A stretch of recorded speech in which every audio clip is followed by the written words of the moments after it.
kamu begitu kuat panggilan untuk membantu saudara-saudara kita penyandang disabilitas?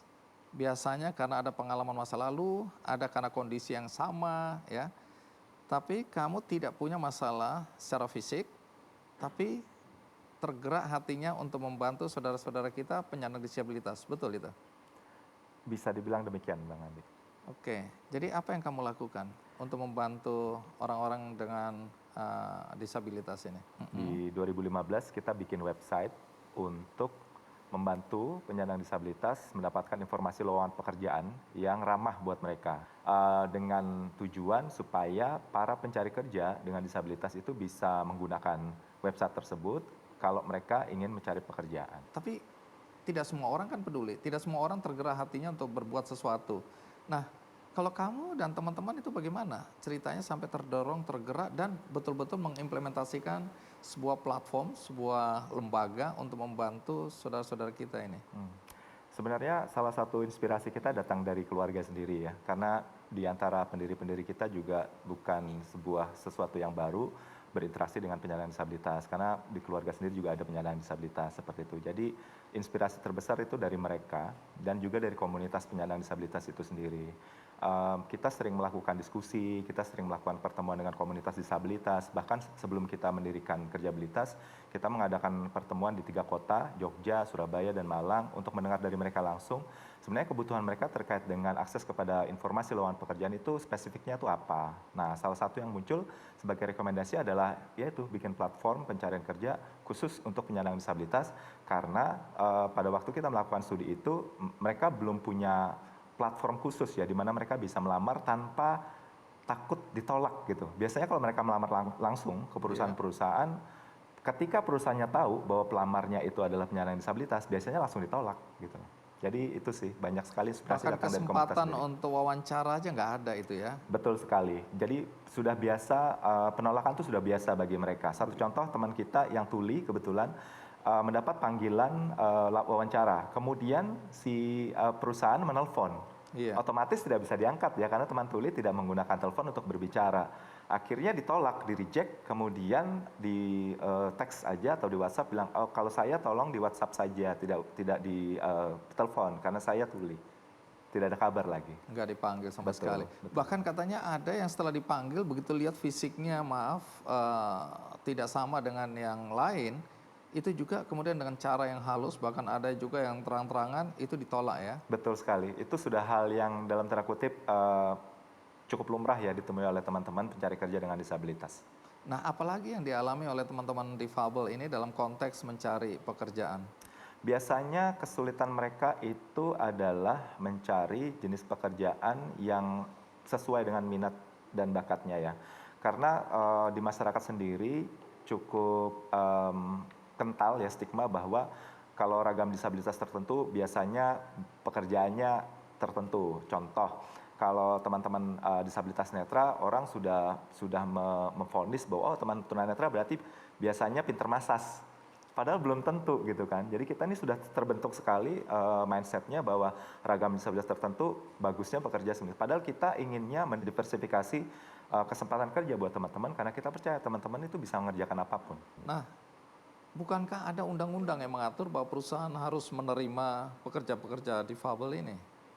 Betul, undang-undangnya sebenarnya sudah ada sejak tahun 2016, tapi yang versi lamanya juga sudah ada ya sejak tahun 97. Apa Jadi itu? intinya sih mewajibkan perusahaan baik swasta maupun perusahaan atau badan usaha milik negara untuk memiliki karyawan dengan disabilitas paling sedikit 1%. Kalau swasta, kemudian BUMN atau BUMD paling sedikit 2%. Baik, Ruby, ini menarik ya. Ketika kamu dan teman-teman ini foundersnya siapa aja? Sekarang ada 3 founder, saya, Teti, dan Lutmila. Nah, ketika kalian, para founders ini merasa bahwa apa yang kalian buat sekarang ini memang dibutuhkan. Bukankah selama ini banyak sekali balai-balai pelatihan untuk penyandang disabilitas yang ada, atau sekolah-sekolah khusus bahkan yang sudah melatih keterampilan-keterampilan mereka dalam bentuk vokasi misalnya. Ya. Apakah itu tidak memadai? Sebenarnya yang kita lihat memang sudah banyak sekali ya balai latihan kerja yang memang dikelola sudah sangat lama gitu. Bahkan ada yang sejak zaman Belanda kalau di Indonesia yang saya tahu. Nah, tetapi masalah yang cukup atau tantangan ya kalau saya bilang yang Iya. cukup besar buat balai latihan kerja ini, mereka belum secara sistematis dan juga secara praktis terbuka buat penyandang disabilitas untuk menjadi peserta didiknya gitu. Dan ini sayang sekali sebenarnya kalau dilihat, padahal jumlah mereka besar. Ceritakan dulu apa persisnya yang kamu lihat dalam kehidupan nyata di dunia ini. Lebih tepatnya saya nggak cuma melihat, tapi sebagai pelaku pembuangan makanan, Oh, Bang Andi. jadi kamu dulu buang-buang makanan Yes, juga? karena kebetulan saya dari pengusaha catering dan kita biasa handle acara wedding dengan jumlah yang banyak, ribuan.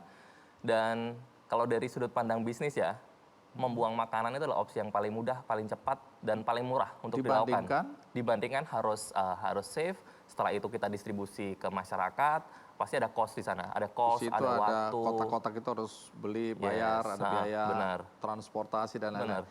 Terus di lain sisi tadi aku kan bilang banyak orang kelaparan. Dari mana kamu tahu banyak orang kelaparan? Faktanya Bang Andi, 19,4 juta masyarakat di Indonesia itu masih dilanda kerawanan pangan gitu. Jadi yang ingin saya lakukan adalah memutus gap ini. Di satu sisi ada makanan berlebih yang kondisinya masih bagus sekali.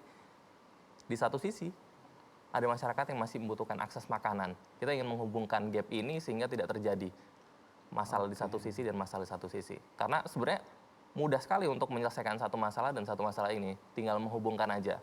Jadi yang saya lakukan adalah menghubungkan dua pihak ini untuk bisa sama-sama saling membantu dan Kamu menyelesaikan masalah. melakukannya dengan cara apa? Ini ada lembaganya atau kamu pribadi sendiri atau Ya, ada Bang Andi. Jadi Garda Pangan. Jadi Garda Garda Pangan itu Pangan? intinya adalah food bank yang tujuannya itu untuk membantu mengkoordinasi makanan berlebih dari potensi-potensi dari sumber-sumber makanan berlebih yang biasanya kita temuin dari industri hospitality atau yang saat ini pada saat pandemi banyak juga itu ada dari industri pertanian. Biasanya di mana Bang Andi mungkin temuin ada overproduce, yang tomat yang sampai dibuang-buang, yang sayur sampai dibagi-bagikan, yang harganya jatuh sekali, itu potensi sampah makanan. Tapi yang kamu maksud kan bukan makanan-makanan sisa orang yang ditinggalkan di piring kan? Bukan. Yang kamu maksud dengan makanan yang dibuang-buang ini makanan seperti apa? Ya, jadi yang kita lebih memilih kata makanan berlebih dibanding makanan Bukan sisa. makanan sisa ya? Yes, karena kalau makanan sisa berlebih. itu, kalau makanan sisa itu yang mungkin ada di piring yang dia nggak habis Yang aku udah sendok-sendok ini ya, aku nggak makan itu nah, makanan ya. sisa. Kalau yang makanan berlebih yang dia masih di display atau masih ada di pantry, yang itu masih belum tersentuh sama orang, sehingga itu masih benar-benar layak untuk didonasikan ke masyarakat. Dari mana Garda Pangan ini dapat uang? Untuk operasional, untuk membeli hasil pertanian tadi. Kembali Bang Andi, Indonesia sebagai negara yang punya kepedulian di bidang sosial yang cukup tinggi ya. Jadi ketika kita umumkan informasi mengenai ini ada petani yang butuh bantuan, itu responnya luar biasa. Sebagian besar dana yang kita punya untuk membeli hasil panen itu adalah dana dari urunan masyarakat. Mereka mau, Mas saya mau beli sekian kilo, ratus kilo, tapi hasilnya nanti donasian. Tunggu, ini Terserah kemana. informasi ini bisa didapat di mana? Masyarakat bisa dapatkan informasi ini di mana? Di Instagram kami @gardapangan. Terus kalau mau berdonasinya bagaimana? Bisa juga melalui dua platform itu Bang Andi, website dan Instagram. Jadi bisa hubungin kami melalui dua channel itu. Dan kalau boleh tahu tantangan terberat yang kalian hadapi dalam menjalankan gerakan kebaikan ini apa? Gerakan ini bisa sustain Bang Andi, tidak hanya dari uluran tangan donatur atau funding. Kita percaya satu misi sosial yang baik adalah suatu misi yang dia berkelanjutan, tidak hanya mengandalkan satu sumber aja. Makanya kita mulai melakukan inisiatif untuk mencari satu bisnis model yang bisa membuat visi misi Garapangan ini bisa terus berlanjut. Nah, salah satu idenya adalah kita memanfaatkan ugly produce. Jadi buah-buah yang tampilannya buruk, buah dan sayur yang tampilannya buruk, yang mungkin bagi sebagian orang nggak mau beli dan terbuang, itu kita manfaatkan, kita jual dengan cerita yang kita create dan kita create, dan setelah itu ada juga yang kita olah jadi produk-produk olahan seperti apple chips dan cold pressed juice. Oh, jadi diolah ya? Ya. Oke, terus produk ini dijual kemana? Kita jual melalui online di Surabaya, kita sudah mulai jual online. Dan harapannya ke kota-kota besar yang ada di Indonesia kita juga mulai lakukan penjualan itu Bang Andi. Jadi kalau aku beli sebenarnya aku sudah membantu juga Ya, saudara-saudara kita yang membutuhkan ya, yang dukungan. pertama membantu saudara yang membutuhkan, Iya. yang kedua juga membantu untuk mengurangi dampak lingkungan. Karena buah-buah yang kita olah itu adalah buah-buah yang biasanya terbuang dan punya dampak lingkungan. Oke. Seperti itu. Nah, harapan ke depan apa nih? Kita pengen semakin banyak orang lebih peduli dengan Iya. isu sampah makanan, Bang Andi. Karena komposisi terbesar di TPA kita, sampah kita adalah komposisinya adalah sampah basah ya, organik. Gitu. Kita bersyukur orang sudah mulai peduli untuk sampah plastik, lebih banyak orang bawa tumbler. Kita juga pengen ke depan orang juga lebih concern untuk menghabiskan makanannya. Sesimpel itu, Bang Andi. Kenapa kok ngurusin warung-warung makan kecil? Wah, Apa yang terjadi pada dirimu ini? loh sebenarnya warung makan kecil itu justru luar biasa. Apa Gitu. luar biasanya? Gini, warung makan itu kan sebenarnya punya impact yang sangat besar buat Indonesia gitu. Kita dengan gampang mudah sekali ketemu warung makan di sekitar kita, kiri kanan kita. Dan ketika kita bicara warung makan, itu identik dengan tempat yang menyajikan makanan rumahan yang enak, yang porsinya juga besar gitu ya. Dan makanan yang membuat nyaman di kantong, yang orang bisa makan gitu ya. Tunggu, aku masih belum bisa terima ini. Karena kalau lihat kelakuan anak-anak muda sekarang ini, kayaknya mereka pengen jreng, punya restoran besar, kafe Iya, yang iya. keren gitu Iya. kan, jadi tren. Ini warung loh, yang kamu urus ini warung-warung apa? Coba jelasin. Betul. Nah, justru itu kenapa nggak warungnya kita buat sekeren itu? Pertanyaannya. Kenapa warung itu harus identik dengan tempat yang kumuh? Kenapa pokoknya warung jorok. itu jorok, ya kan? Nggak higienis, Betul, betul. nggak indah, nggak keren lah pokoknya keren. penampilannya. Lu Walaupun makanannya enak, kadang-kadang kita nggak balik karena kurang keren. Kurang gitu ya. keren, iya, Nah iya. itu gimana? Apa yang kamu lakukan sebenarnya? Saya Ya. pengen banget warung makan ini next level persepsinya. Karena warung makan ini punya impact yang luar biasa buat kita semua sih gitu. Jadi bayangkan ya kalau misalnya satu warung makan ini setiap hari 100 orang aja setiap hari. Makan di situ. Makan di situ. Yang nyaman di kantong tadi itu. Yang nyaman di kantong, yang mungkin bisa ngutang juga, ya kan? Mahasiswa terutama. Ya kan? Bayarnya nanti, Iya, ya iya, kan? iya. Nah, anggap ada 10.000 warung makan aja. Iya. Itu ada 1 juta Kalikan orang. 100. Ya kan? Setiap hari ada 1 juta orang makan di sana. Jadi kalau misalnya kita bisa buat tempat itu lebih nyaman, khususnya kalau misalnya kita bisa bilang tempat itu lebih higienis, makanannya lebih bersih, mungkin juga bisa lebih sehat gitu. Kita bisa mengubah 1 juta orang sebenarnya yang makan di sana setiap Untuk hari. bisa hidup sehat juga. Untuk bisa hidup sehat juga. Nah, Peter, Ya, di sini ada program kalkulator impian. betul. Itu apa ini? Sebenarnya mereka pengen juga yang namanya umroh, mungkin ingin menguliahkan anak, mungkin ingin membeli tanah di kampungnya dan sebagainya. Itu kan sebenarnya perlu kalkulasi sebenarnya. Mereka harus menabung berapa setiap bulan. Yang mereka sebenarnya nggak pernah kalkulasi itu gitu. Jadi kita bantu ada fitur kalkulator impian supaya mereka bisa tahu nih, oh anak saya 4 tahun lagi akan kuliah, mungkin membutuhkan biaya 30 juta misalkan. Saat ini mereka hanya ada tabungan 2 juta. Nah, sisanya itu mereka harus menabung berapa setiap bulan yang harus disisihkan gitu. Harapannya supaya impian mereka pasti tercapai kalau mereka komit buat nabung. Nah, kemudian ada yang namanya rantang hati. Ini apa lagi nih? Idenya adalah si pemilik warung memasak makanan untuk orang-orang yang tidak beruntung ini dalam bentuk rantang. Jadi dan butuh bantuan orang-orang yang mempunyai hati untuk membantu. Jadi makanya namanya rantang hati. Oke, artinya begini. Kalau kita mau bantu orang-orang yang terdampak secara ekonomi yang membutuhkan makanan, Ya. maka kita bisa pesan ke warung-warung di bawah Wahyu. Ya, Kemudian ini semacam kita berdonasi gitu ya. betul, betul. Nah, Peter, Ya. dengan apa yang dilakukan oleh Wahyu Ya. terhadap warung-warung makan kecil ini, dampak yang bisa terasa, terlihat itu apa sekarang ini? Pemilik warung ini bisa memberikan tempat yang aman dan nyaman gitu. Apalagi di masa pandemi seperti ini gitu. kita ingin memastikan tempat-tempatnya kami ini mempunyai protokol new normal gitu.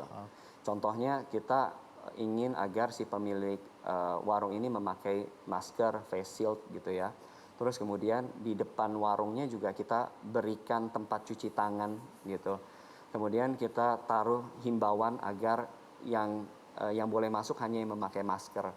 Terus kemudian kita berikan sekat, ada pembatas antara satu customer dengan customer Oh, yang lain. kita lihat tadi di video ya, Betul. ada plastik-plastik penyekat ya, Betul, untuk betul. keamanan. Ya. Nah, tapi ke depan apa rencanamu ini dengan Wahyu? Kita ingin memastikan bahwa Wahyu saluran berkat ini benar-benar terjadi gitu. Lewat Wahyu banyak sekali orang-orang yang terbantu gitu ya. Makanya kenapa kita punya program Rantang Hati, kita punya berbagai macam program, khususnya di pandemi ini banyak sekali orang-orang yang mungkin kehilangan pekerjaan dan mereka ingin berusaha gitu ya. Kita berikan mereka kesempatan untuk menjadi pengusaha makanan sebenarnya gitu. Nah, sebagai contoh kita punya brand yang namanya ayam goreng bikin tajir, kita punya brand yang namanya bebek goreng bikin tajir. Nah, ini komitmen kita untuk memberikan kesempatan bagi banyak orang yang mungkin mereka butuh pemasukan dan butuh pekerjaan, silakan berusaha ayam goreng atau bebek goreng ini gitu. Nah, saat ini ayam goreng kita udah di 350 titik. Kenapa? Kita bahkan ingin jauh lebih banyak lagi. Kenapa? Karena ya mereka lumayan lah Bang Andi, satu bulan bisa dapat 3 juta lebih gitu ya. Ini Lumayan. bentuknya apa? Warung, gerobak, Gerobak. atau lapak? Gerobak. Nah, terus modalnya dari mana? Modalnya saat ini kita berikan modal seminimal mungkin sebenarnya. Jadi bayangkan hanya dengan 3,2 juta rupiah itu mereka udah bisa jadi pengusaha ayam goreng deh gitu. Oke. Jadi 3,2 juta udah dapat gerobaknya, terus kemudian mereka udah dapat ayam mentahnya dan berbagai macam perlengkapannya. Jadi udah tinggal jadi pengusaha aja. Oh, jadi susah. Jadi 3,2 3,2 juta. juta. Jadi asal mereka siapkan 3,2 juta begitu. Ya, betul, betul. Nah, kemudian ada gerakan atau satu upaya yang dilakukan oleh Wahyu bekerja sama dengan mitra Ya. untuk memfasilitasi gerakan ini. Betul. Jadi ya kita bekerja sama dengan Belfood. Memang Belfood ini mereka penyedia ayamnya sebenarnya gitu ya. Mereka juga berkomitmen ingin membantu banyak orang untuk bisa menjadi UKM yang berhasil. Dan kami berkomitmen ingin membuat banyak sekali pengusaha ayam goreng gitu. Dan kemudian bersyukur kami puji Tuhan difasilitasi oleh Benih Baik gitu ya. Kita ingin membuat lebih banyak lagi pengusaha-pengusaha ini mereka bisa berjualan ayam goreng secara gratis sebenarnya gitu. Kalau aku boleh ikut nggak? Boleh, silakan. Oh, boleh, siapa aja terbuka ya. Terbuka. Yang penting ada keinginan untuk berusaha dan sungguh-sungguh ya. Betul, betul.